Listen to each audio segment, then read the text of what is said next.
Hey, welcome to The Explainer. We all think we know what an inhaler is for, right? A quick puff to help you breathe.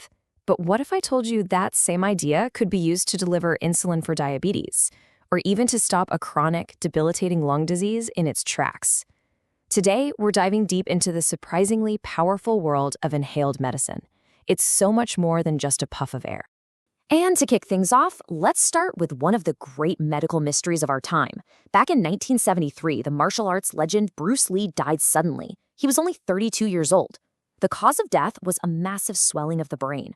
So the question is, could a simple inhaler, a device we see everywhere, have possibly changed his fate? Well, the answer? It's not so simple. You see, for decades, the official story was pretty straightforward, a severe allergic reaction to a painkiller. But then, a really compelling study came out in 2022 suggesting a totally different culprit, hyponatremia. That's basically water intoxication, where his kidneys just couldn't process the amount of water he was drinking. Now, here's the crucial part. Notice that neither of these theories has anything to do with a problem in his lungs. And that's the real kicker. The one thing both theories agree on is that the final fatal event was cerebral edema, a swelling brain. An asthma inhaler is designed to do one thing: open up the airways in your lungs. It would have been absolutely powerless against a brain that was swelling inside the skull. It was, plain and simple, the wrong tool for the job. But this actually gets us to a really fascinating idea. While an inhaler couldn't have helped Bruce Lee, the technology behind it is being used in some absolutely incredible new ways. We really need to start thinking of our lungs as more than just the organs we use for breathing. We need to see them for what they really are, a direct gateway to the rest of the body. Just try to wrap your head around this for a second. If you could somehow take your lungs and spread them out flat, they would cover more than 70 square meters. That is a massive surface area, just packed with tiny blood vessels, which makes it an unbelievably efficient superhighway for getting medicines straight into your bloodstream, way faster than just swallowing a pill. So this really breaks down into two main strategies. The first is local delivery. This is what most of us think of, right? An asthma inhaler that works directly on the airways to treat the lungs themselves.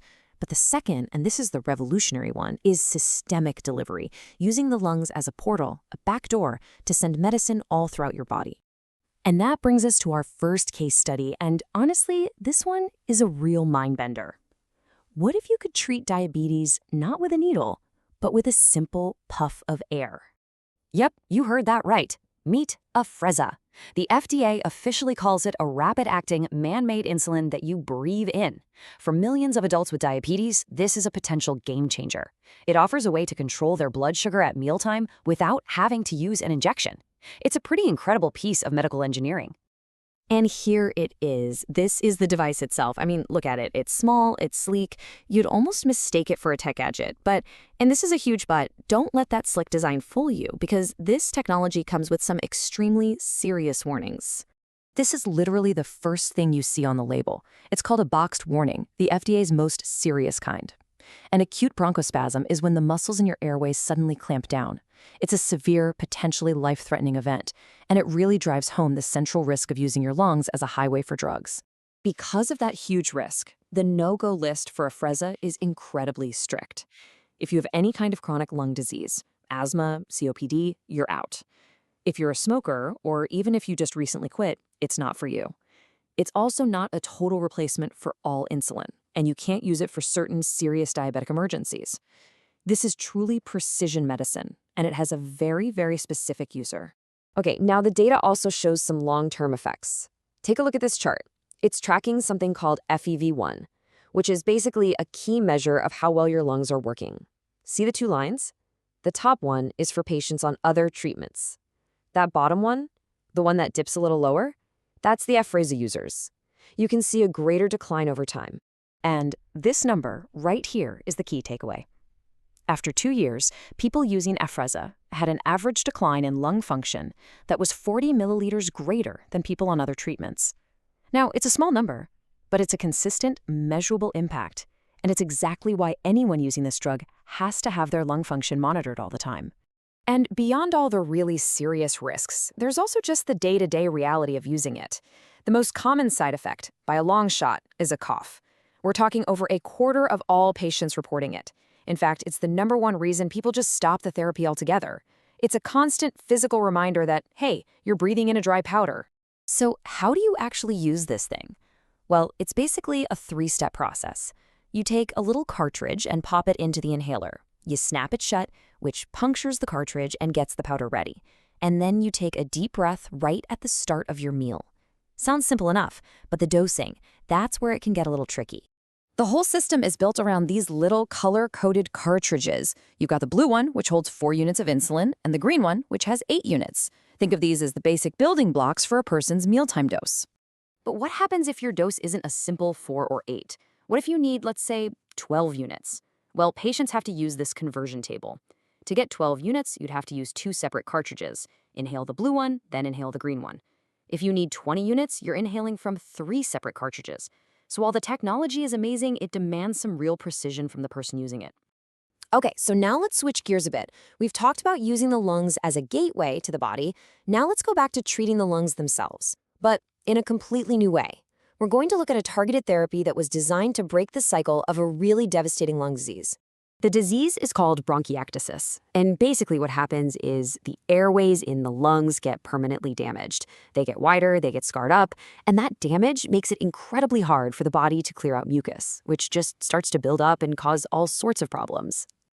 This leads to what doctors call the vicious vortex. It's a terrible, self-perpetuating cycle. The mucus that builds up becomes a perfect breeding ground for germs. Those germs then cause constant infections and inflammation, and that inflammation damages the airways even more, which causes even more mucus buildup, and the whole cycle just repeats, getting worse and worse over time. For the longest time, treatments were just about managing the symptoms, trying to clear the mucus, fighting off infections. But then comes a drug called Brinsupri, approved in 2025, and it is a total game changer. It is the first ever medication designed to actually break that vortex by going after a root cause of the inflammation itself. This is a huge leap forward. So, okay, we've talked about Bruce Lee, we've looked at an inhaled insulin and a targeted lung treatment. What does this all mean? What's the big picture here? Well, it looks like we are entering a new era of what you could call precision inhalation, where a simple puff of air can be engineered to do wildly different jobs. The main takeaway is this: the word inhaler isn't one size fits all anymore. You have your classic rescue inhaler, which gives local relief right when you need it. Then you have systemic delivery, like Afrezza, which uses the lungs as that back door to the entire body. And finally, you have targeted treatment, like Brinsupri, which works locally to stop a chronic disease at its source. 3 very different tools for 3 very different missions. This technology is just blowing the doors off what we thought was possible. We've gone from just opening airways to delivering complex things like insulin and medicines that can actually alter the course of a disease. It really forces us to ask a pretty powerful question. Now that the very air we breathe can be a pathway for medicine, what challenge, what incurable disease are we going to take on next?